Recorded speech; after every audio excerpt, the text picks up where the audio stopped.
لومي أبشدش معلتي حال حقوس بسرعة كافلوكم كوني ليرس انجنس سلام أنا هبلي كميتون سلام تقولوا بعد مرتزفاي لومي مبل شدش معلتنا هنا لايف سناتي تمارو كارو تريدراتر تريد لي كبرزلنا so لومي أبشدش معلتي حال حقوس بسرعة كافلوكم كوني تماسالي تاريخ دقمالو تزعبي نجر لومي كم حبشة أب trading successful كتخون كم تخيل زرقا مسؤولكم كوني so لومي أب سكرين كم تري وزن لغو مالتيو سوني trade جرنا نيرنا داميتي ذا trade زي trade وشيني نيرنا مالتيو and lose كوينا 0.8% lose جرنا نيرنا مالتيو كل بيجاس كلنا أب تحلف حمشة مالتي 5% أب صريحة نيرنا مالتيو then at the same time كم تري وزن لهم لومي market مسورة لنا تماسالي 0.8 risk جرنا and أبزغن تري وزن لهم 1 to 3 صريحنا مالتي at the same time strong زغون bullish bias ስለዚ ነበርና ማርኬት ተመሊሱ once more ኣብ daily rejection block مسار ملنا and ካልኣይ trade ወሲድ ሳልሳይ trade ወሲድና ማለት እዩ and ከም ትሪእዎ ዘለኹም ከዓ 1 to 6 ስማሽ ገይሩ እዚ ጥራይ ኣይኮነን እቲ ቴክኒካል and ፋንዳሜንታል መልክዑ ድሓር ዘካፍለኩም ክኸውን ሎሚ ግን ዘካፍለኩም ነገር እንተሃልዩ እታ ኣብ ፓርት 1 ጀሚርናያ ዝነበርና ናይ FTMO ናይ 100,000 ቻለንጅ ማለት እዩ بزحقوس أقدامي بزملك إحنا حلفات كيل مالنا. أبزغن تري وزلهم statics ناتنا. This is history by the way. أبناء حبشة trading. I know أبناء إثيوبيا مالتي. أبناءنا community. This is a lot history, especially نايكا. Like I know some of you guys are amazing and up trading to both of them sabatio مالتي. But according to my statics and my records كاناتي مالتي. أبز screen country وزلهم without any drop. كم نبقى مالتي consistently كم تري وزلهم pump جرنا 10% أبشر نشتغل عن تيجان صار خيل without any drawdown مالتي أبزان تري وزلهم statics سنة تري وزلهم max daily loss بنالو مع تاوي loss جبرنا max loss like نتحاتيجن 8 شو عتن سنت دولار تراي كمية شهر ورينا نيرنا كله تبار حلينا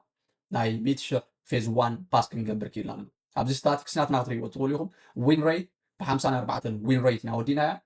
and average profit ناتنا شان سلسة بيتن كون كله أبزان تري وزلهم average profit ناتنا بس في التعاتي سؤال نسي مالتي sharp pressure ناتنا number of trades ثلاثة حدا trade وسيدنا كبزياتهم 54% win جرنا مالتي average risk reward ناتنا 1.5 which is amazing مالتي guys expectancy ناتنا everything here is perfect مالتي كابزن زحلفا شو دشتم على trade جبرنا زي سوني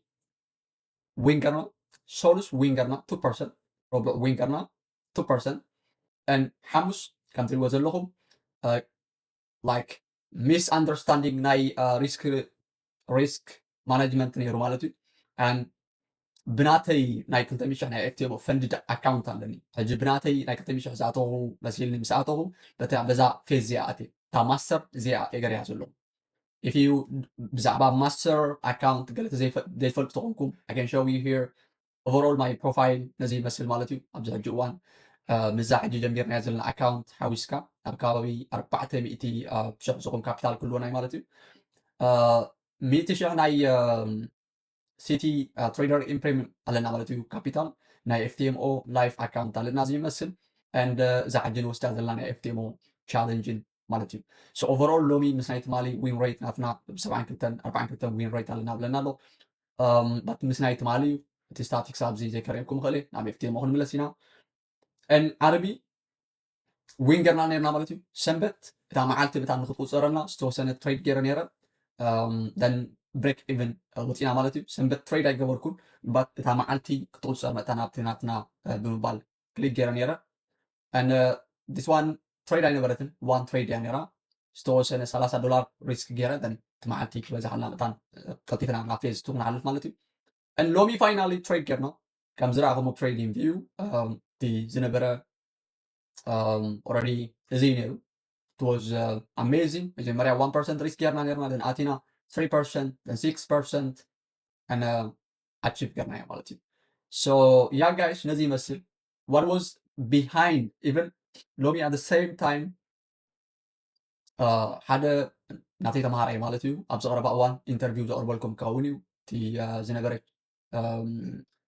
ብድሆታት ናይ ትሬዲንግ ዘካፍለና ክኸውን እዩ ናይ 100,000 ፌዝ 1 and ፌዝ 2 ሓሊፉ ሞዲፊኬሽን ማለት እዩ እንደን ሎሚ ብላይፍ ናይ FTMO ምሳይ ትሬድ ገይሩ ነይሩ ማለት እዩ ብርግፅ ምሳይ ኣይኮነ ትሬድ ገይሩ ጎልድ እዩ ንሱ ትሬድ ገይሩ ባት the same ኣብ ላይፍ ነርና 30% ክሰርሕ ኢሉ ማለት እዩ ቀረባ መዓልቲ ድሕሪ ፔይ ኣውት ማለት እዩ ፔይ ኣውት ኦፍ ኮርስ ምስ ሓተተ ኢንተርቪው ንገብር ክኸውን እዩ ተመክሮታት ናቱ ሸር ዝገበርኩም ክኸውን እዩ 2025 ነጊሮኩም እየ not about me anymore ኣነ ኣብ ዘለኹ ደረጃ ንክበፅሕ ነዊሕ ዓመታት ወሲለይ ትማሊ ኣነ ትምህርቲ ካብ ጀምበር ካብ 2015 14 ጀምቢሮም ሃይ ሌቨል ኤክስትሪምሊ ኣብ ዝዓለ ደረጃ ዝበፅሑ ትሬደራት ዘቕርበልኩም ክኸውን እዩ ማለት እዩ ሶ ያ ናብቲ ቴክኒካል ፓርት ክወስደኩም ዞሮ ዞሮ ናይ FTMO ካብዚ ንድሓር እንታይ ክኸውን ፌዝ 2 ክልእኹልና እዮም ፌዝ 2 ኣብዚ ሰሙን እዚ ክንሓልፋ ትኽእልና ይ ሆፕ ሶ ደን እዚኣ እውን ክንሓልፋ ኢና ማለት እዩ ሶ ኣብዚ ዓመት እዚ ኦቨርኦል ናብ ከባቢ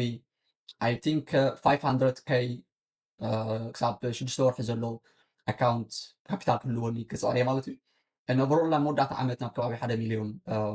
ካፒታል ክህልወኒ ክንፅዕር ኢና ማለት እዩ so guys this is not financial advice this is only educational purpose and ኩሉ ኣብዚ ትሪእዎ ዘለኹም ትምህርቲ ጥራይ እዩ ግድን ኣይኩም ካን ኣብዚ ሓፀረ እዋን ኣብዚ ንክትበፅሕ ዝወሰደለይ ኮንሲስተንሲ ቀሊል ኣይኮነን ማለት እዩ so very soon guys ኣብዚ ፖርቶፊሊዮናትና 400,000 ገለና ኣሎ ብሕጂ እዋን then yeah ኣብ መወዳእታ ዓመት I think 1 ሚልዮን ረገፅ መስለኒ ኣብዚ ውሽጢ 6 ወርሒ እንዳወዳ 500,000 ፖርቶፊሊዮ ቮልዩ ኮነ መዝገብ ተኽኢልና ማለት እዩ and yeah I'm improving guys ናይ ትግርኛ መፅሓፍቲ ብምንባብ ብዙሕ ትግርኛ ናትና ምስትኽኻል ኢና ንርከብ ዘለና ማለት እዩ so this is amazing guys this is amazing ስለዚ ካብዚ ናብ ኢና ክንከይድ ናብ ትሬዲንግ ቪው ክንከይድ ኢና honestly ማይ እንዳሰተኹ እየ and here bull ማለት እዩ I don't know guys right control ማለት እዩ so when you try to be relaxed when contract ክትገብሩ ፈትኑ ክትማር ከለኹም ሪላክስ ኮንኩም ትሬድ ክትገብሩ ፈትኑ ማለት እዩ and yeah ናብቲ ስታቲክስ ናይ ዴይሊ ምክንያት ናትና ክወስደኩም እየ ናብ ትሬዲንግ ቪው ክወስደኩም ሞ እቲ ቴክኒካል በቲ ዝተምሃርናዮ መልክዕ ከዓ እንታይ ይመስል ዝብል ኢንፎርሜሽን ዝህበኩም ክኸውን ማለት እዩ so honestly this is very beautiful guys this one normally 2 trade per day ዝወስድ but እዚኣ ምስ ሃረመት መጀመርያ እዚኣ ትሬድ እዚኣ ምስ ወሰድናያ ማርኬት ዝኾነ ሪዝን ኣይነበሩን according to my strategy ማለት እዩ ዝኾነ ሪዝን ኣይነበሩን ትሕቲ እዚ ንክመፅእ ኣቲና ዊን ገይሩ and the same ዝኾነ ሪዝን ኣይነበሩን እቲ ማርኬት ትሕቲ እዚ ንክመፅእ just for liquidity sake ይመፅኡ then liquidity ምስ ወሰደልና one order block ኣብ 1 minute ኢና ኣቲና then this was very beautiful ማለት እዩ ከምዚ ጌርኩም ትሬድ ክትገብሩ ኣይመክረኩም እየ this is ብዙሕ ካብ ብዙሕ ተመክሮ ዝመፀ እዩ ኦቨርኦል እቲ ናትና ዴይሊ እንታይ ባል እውን ከሪአኩም እቲ ዴይሊ ባያት ዝነበረ እውን ከሪአኩም እየ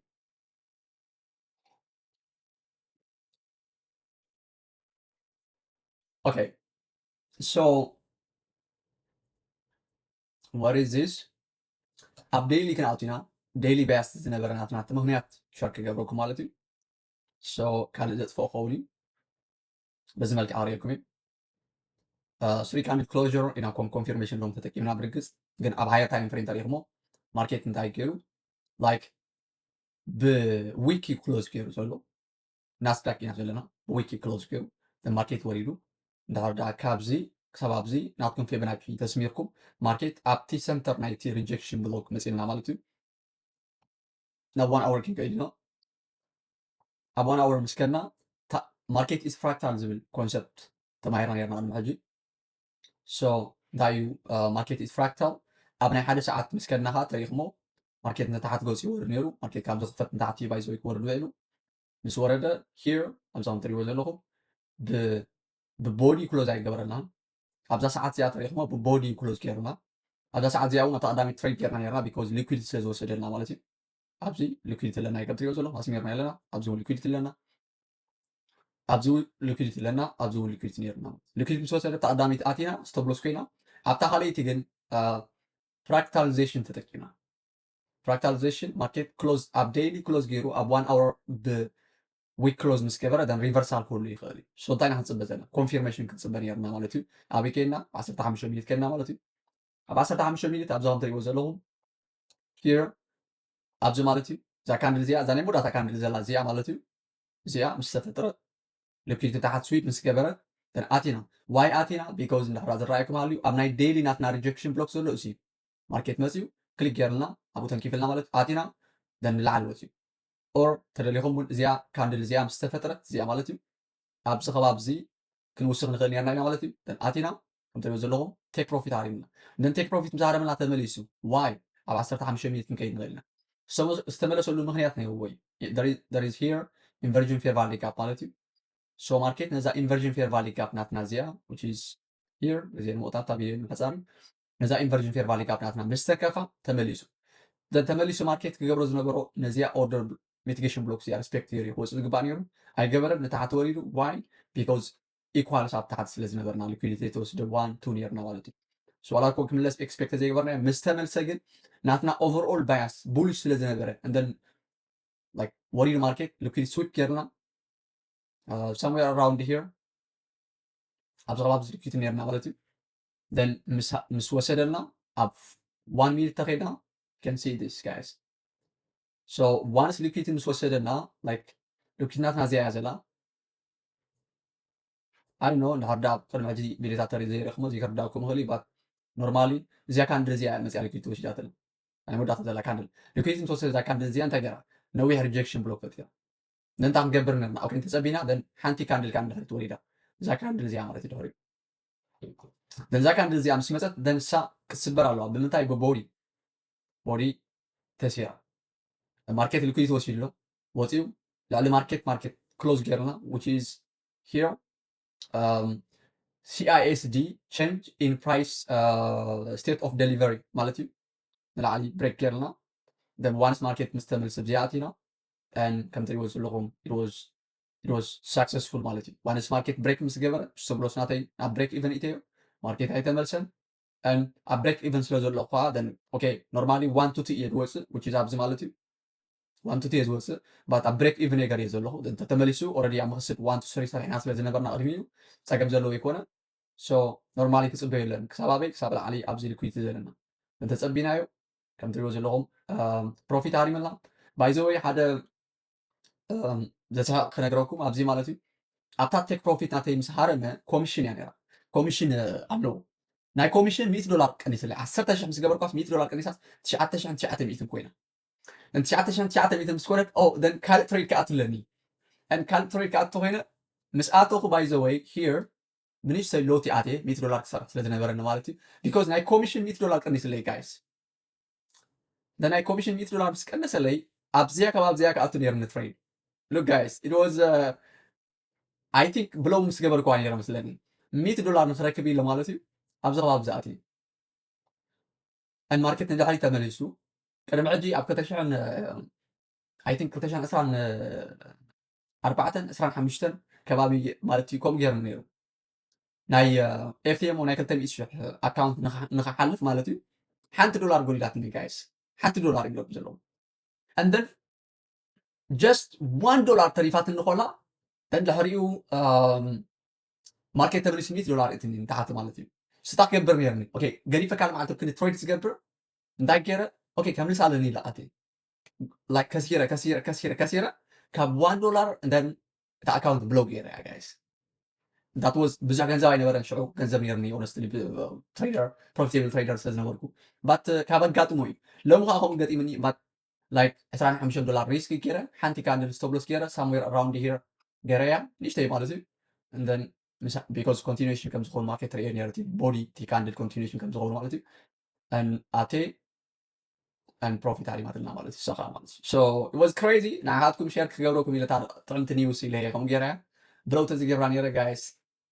ኣይ ምገደፍኩኹም so guys እዚ ዝኣክል ሳክሪፋይስ ናገበርኩልኩም እዛ ቪድዮ ላይክ ኣይግባእን ኢልኩም ተሓስቡ ጋይስ come on ላይክ ግባእ እዩ ማለት እዩ so yeah this is beautiful phase 1 ሓሊፍና ኣለና phase 2 ከዓ ንሓልፍ ኢና hope so of course this is yeah then phase 2 ተሓሊፍና ናይ 100,000 ካፒታል ክንውስኽ ኢና ማለት እዩ ካልእ ቻሌንጅ ክንጅምር ኢና ንኽእል እዩ I think من 50 ገና ጀምሬና I hope so and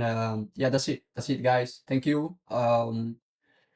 ኣነ ካልእ ሼር ዘይገበርኩም ነገር ዘሎ ይመስለኒ ቻርት ኣብ ናትና ቴሌግራም ዝርግዓልኩም ከውኒ ሶ ኣብ ናትና ቴሌግራም ኣትኹም ኣብቲ ዕለት ከድኩም ኣናላይዝ ክሰርሕዎ ትኽእሉ ኢኹም ንትምህርቲ ማለት እዩ ንሳትኩም ትመሃርሉ